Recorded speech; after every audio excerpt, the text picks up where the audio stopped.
Hello বন্ধুরা, আসি ধীপপুর হাজী মোহাম্মদ লাল মিয়া উচ্চ বিদ্যালয়ের সামনে।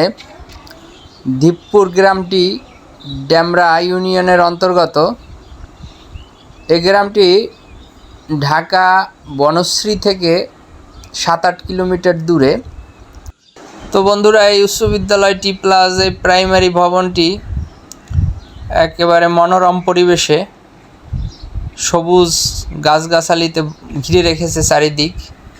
স্কুলের মাঠটা বেশ বড় এবং এই স্কুলটা একেবারে নদীর পাশে অবস্থিত। তো যে নদীটা আছে পাশে, এটা বালু নদী। নদীটা অনেকটাই এখন ভরাট হয়ে গেছে, তো তারপরেও পরিবেশটা বেশ। তো স্কুলের সামনেই আছে একটা বট গাছ। তো দেখতে থাকুন এই গ্রামের স্কুলটি, এবং স্কুলটি দেখার পরে বন্ধুরা এখান থেকে যাব এই গ্রামের কৃষিকাজ, মানে ধান মাড়াইয়ের কাজ দেখতে। এই গ্রামে অনেক ধান চাষ হয়। তো এখন ইরি ধান ওঠার সময়, তো কৃষকরা তাদের মাঠ থেকে ধান উঠিয়ে কিভাবে মাড়াই করে দেখব, এবং তাদের সাথে সাথে ধান মাড়াই করার চেষ্টা করব। আমি এই স্কুলের নদীর এই সাইডে এসে গেছি। পরিবেশটা কিন্তু অসম। তো স্কুল থেকে বের হয়ে যাব,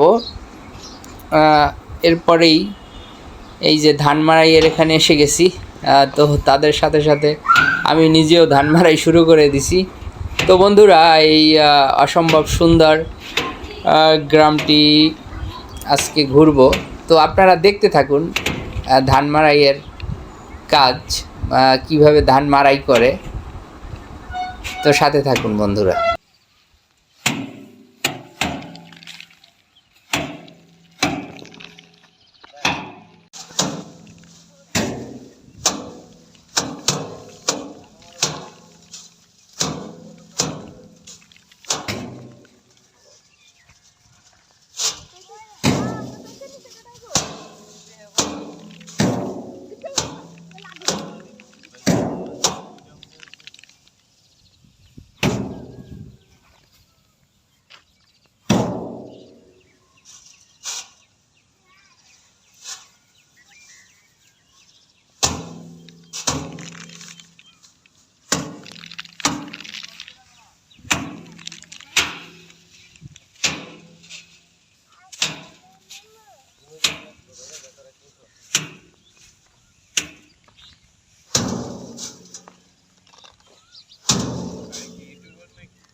তো বন্ধুরা, আজকের ভিডিওটি কেমন লাগলো অবশ্যই লাইক কমেন্ট শেয়ারে জানাবেন। সকলকে ধন্যবাদ, পাশে থাকবেন সব সময়।